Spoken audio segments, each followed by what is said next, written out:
Hi friends, Karthik here. Do you guys think studying is hard? Not anymore. Do you have to do hours and hours of learning just because you have to cope up with time? I have seen lots of students say the exact thing.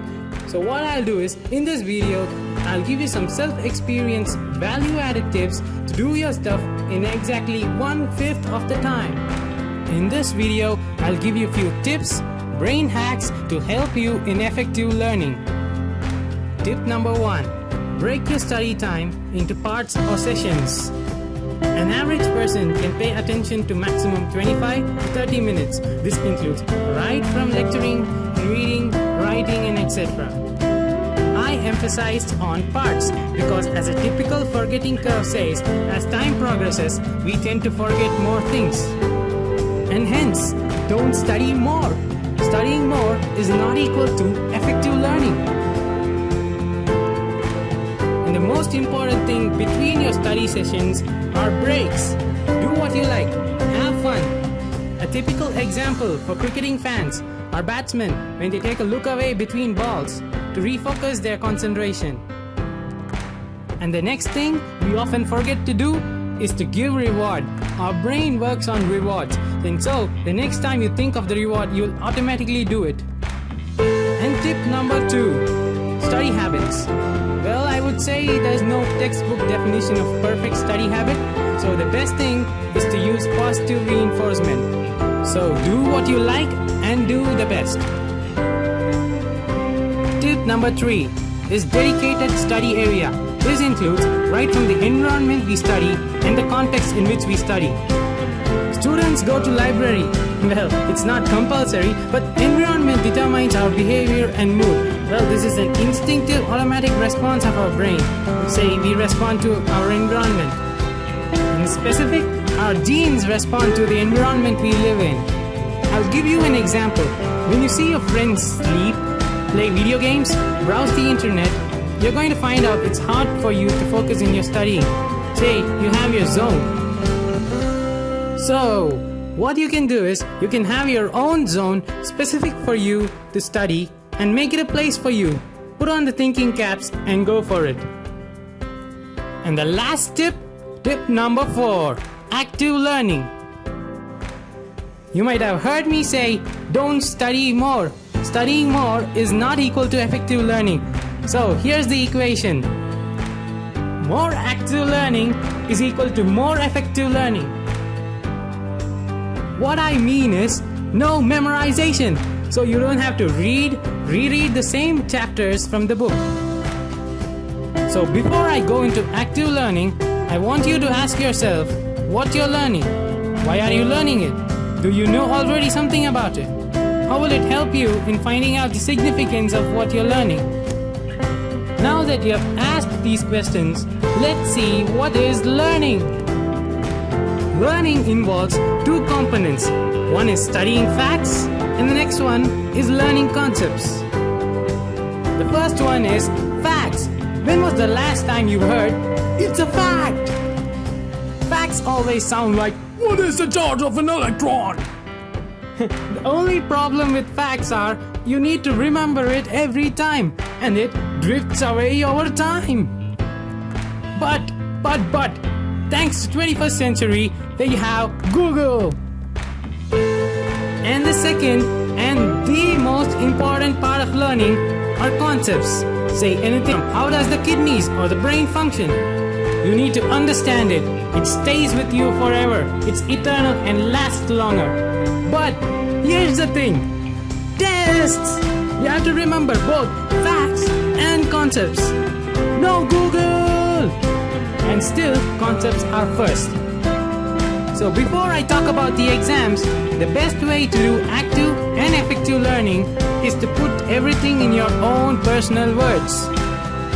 And what I meant was, form your own brain maps. And the most important component of brain maps are highlighting. I emphasize on highlighting because, first thing, it uses colors, pictures, shapes, etc. Well, why is highlighting more important than anything else? I'll tell you exactly. Well, you see, when you look at the word, the color, the picture, the shape for the second time, it instantly flashes in your memory, and then the aha moment comes, and then you know that you know it. I again emphasize on highlighting because the things you learn, the information that is stored is retrieved by two ways. One is recalling and the next one is recognizing. And this is my favorite way to retrieve information from my brain, and this is a very good proven technique used for many people around the world. Let me give you an example. A clip from a movie, a stranger's face in the crowd. The very next moment, you recognize it. And why? The reason is we have genetically predetermined network in our brain to recognize things.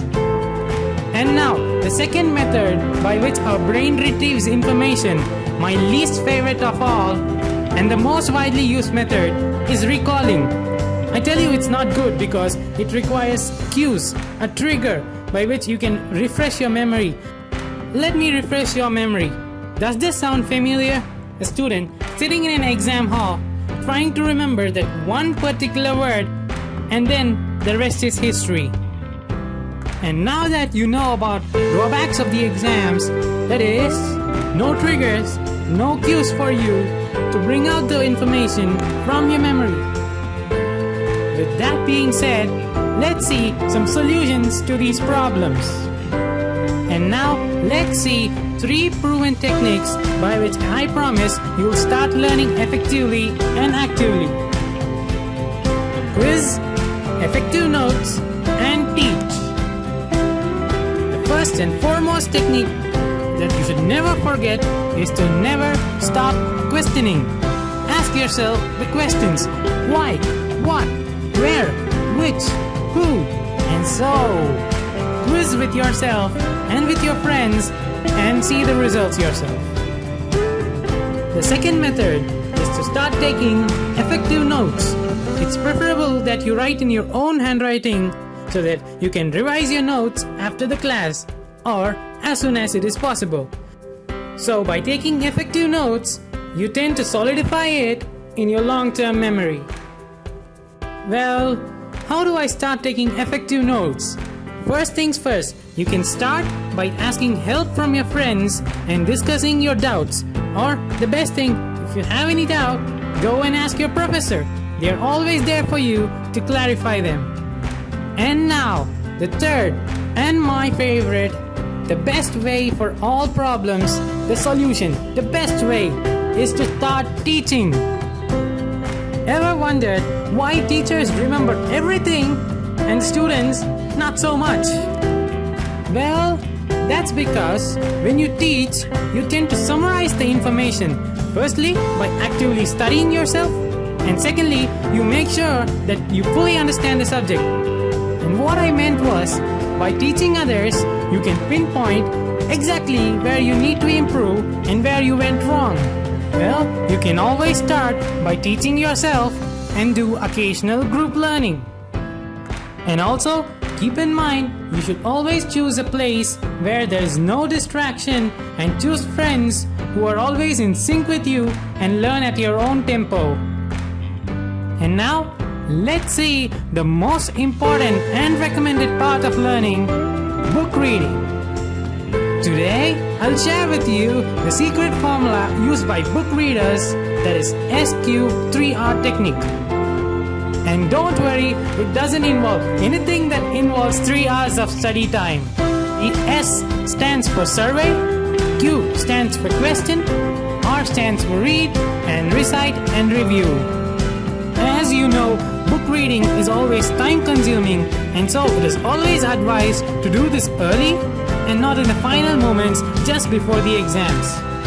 Now, let's look at the SQ3R technique of book reading. And first and foremost, you need to survey the books and choose which one is best for you. And before reading, you should ask yourself a few questions and also see if the book is worth reading for you in effective learning. And as information is unlimited, while reading, pick out only the most important thing which is relevant to you. And finally, the last 2 R's, recite and review, which most people forget, and you of all my viewers should not forget it.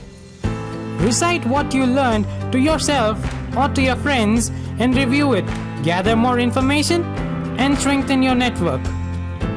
Well, my friends, we are nearly to the end of this video, and I'd like to know your views on why is it hard to learn facts? And why do students turn to rote memorization techniques? I would really appreciate if you can leave your comments below. And now for my one last giveaway brain hack. And yes, it's mnemonics. Mnemonics are yet another way you can tackle your difficulties in studying using songs, making a story out of it, and be creative. The key is being creative with the information you have. Now I'll show you 3 ways by which you can create your own mnemonics. Firstly, using acronyms. Example, WebGR, say, or Roy G. Webb for the spectral colors. And secondly, you can use your own sayings like, in 1492 Columbus sailed through the ocean. The first 2 mnemonic types were somewhat lousy, but I'm sure that you can come up with your own creative ideas. But wait, I've saved the best hack to the last, and that is the image association technique. It sounds fancy, but it involves ridiculous things to it. And all you need to do is form ridiculous pictures or stories out of the information you have. I say ridiculous because more ridiculous the picture or the story you make, the better it is for you to remember. And I hope this video will help you in better learning in smart and effective ways. Thanks for watching.